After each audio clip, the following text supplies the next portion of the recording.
વડોદરાના ચર્ચિત ભાયલી ગેંગરેપ કેસમાં કોર્ટ દ્વારા સજાની સુનાવણીને લઈને મોટા સમાચાર સામે આવ્યા છે. કેસના પાંચેય દોષિત આરોપીઓને સુરક્ષા અને અન્ય કારણોસર આજે કોર્ટ સમક્ષ વિડીયો કોન્ફરન્સિંગના માધ્યમથી હાજર કરવામાં આવ્યા હતા. કોર્ટે તમામ પક્ષોની દલીલો સાંભળ્યા બાદ આ કેસમાં સજાના હુકમ 31 તારીખ નક્કી કરી છે. આગામી 31 તારીખે કોર્ટ તમામ દોષિતોને સુનાવતી આકરી સજાની જાહેરાત કરશે. આ સંવેદનશીલ કેસમાં પીડિતાને ઝડપી ન્યાય મળે તે માટે સ્પેશિયલ કોર્ટ દ્વારા સમગ્ર કાર્યવાહી હાથ ધરવામાં આવી રહી છે, જેની પર સમગ્ર રાજ્યની નજર ટકેલી છે.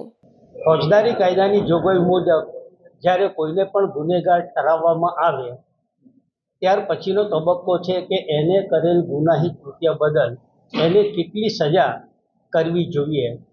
એટલે સજાનું પ્રમાણ પણ બહુ વધારે ન હોય, બહુ ઓછું ન હોય અને ન્યાયિક રીતે એ વ્યક્તિએ કરેલ ગુના સંબંધે એને સજા કરવા માટે બંને પક્ષકારોને સાંભળવાની એક જોગવાઈ રાખવામાં આવેલી છે. તે જોગવાઈ અનુસાર આજ રોજ કસૂરવાર ઠરેલ આરોપીઓને કેટલી સજા કરવી એ બાબતે બંને પક્ષકારોને સાંભળવા માટે રાખવામાં આવેલી. સરકાર તરફે દલીલ કરવામાં આવેલી કે આરોપીઓ વિરુદ્ધના 2 તહોમતમાં મહત્તમ ફાંસીની સજા છે, પરંતુ કેસના સંજોગો જોતા આ કેસમાં ફાંસીની સજા આપવી કદાચ નામદાર કોર્ટ ન્યાયોચિત ન ગણે.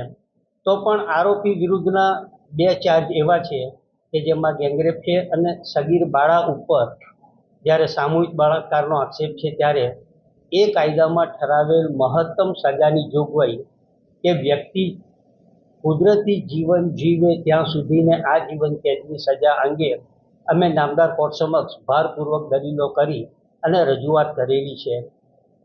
બચાવ પક્ષે પણ દલીલ કરેલી છે કે ભાઈ એ 35 વર્ષની ઉંમરના છે, યુવાન છે, પરિણીત છે, એમને પણ નાના બાળકો છે.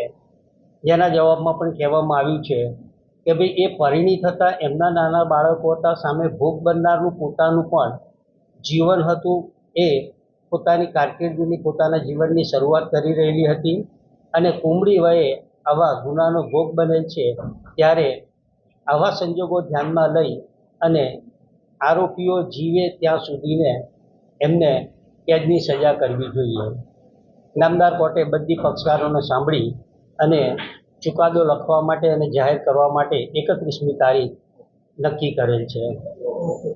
ભાયલી ગેંગરેપના તમામ આરોપીઓને જ્યારે નામદાર કોર્ટે કસૂરવાર ઠેરવ્યા છે ત્યારે એ બાબતે તેઓની સામે જે પોક્સો કાયદા હેઠળ અને BNS એક્ટ હેઠળ જે કલમો લાગી છે તે નિઃશંકપણે પુરવાર કરવામાં આવેલી છે. સરકાર તરફે આ કેસની અંદર સ્પેશિયલ પ્રોસિક્યુટર તરીકે શૈલેષભાઈ પટેલ, સુરતના DGP નયનભાઈ સુખડવાલા, વડોદરાના જિલ્લા સરકારી વકીલ તરીકે મારી નિમણૂક કરવામાં આવેલી છે. તે સંજોગોની અંદર આજે આ કસૂરવાર ઠરેલા આરોપીઓને શું સજા કરવી એ બાબતેની દલીલોના સ્ટેજ ઉપર આજે કેસ હતો.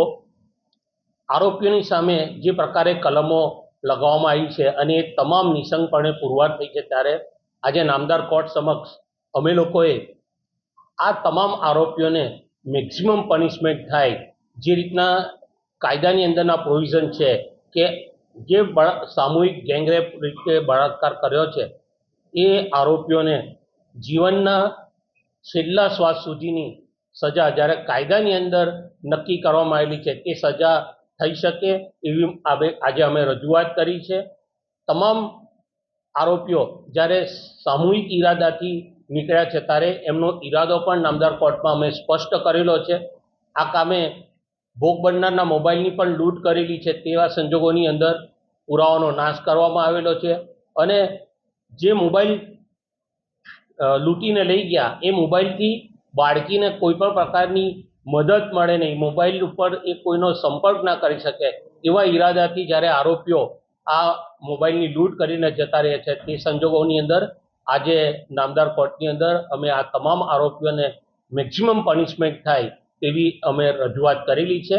નામદાર કોર્ટે બંને પક્ષોની રજૂઆત આજે સાંભળી છે અને આ કેસમાં આ મહિનાની 31 તારીખે સજા કરવા માટેની તારીખ નક્કી કરવામાં આવી છે.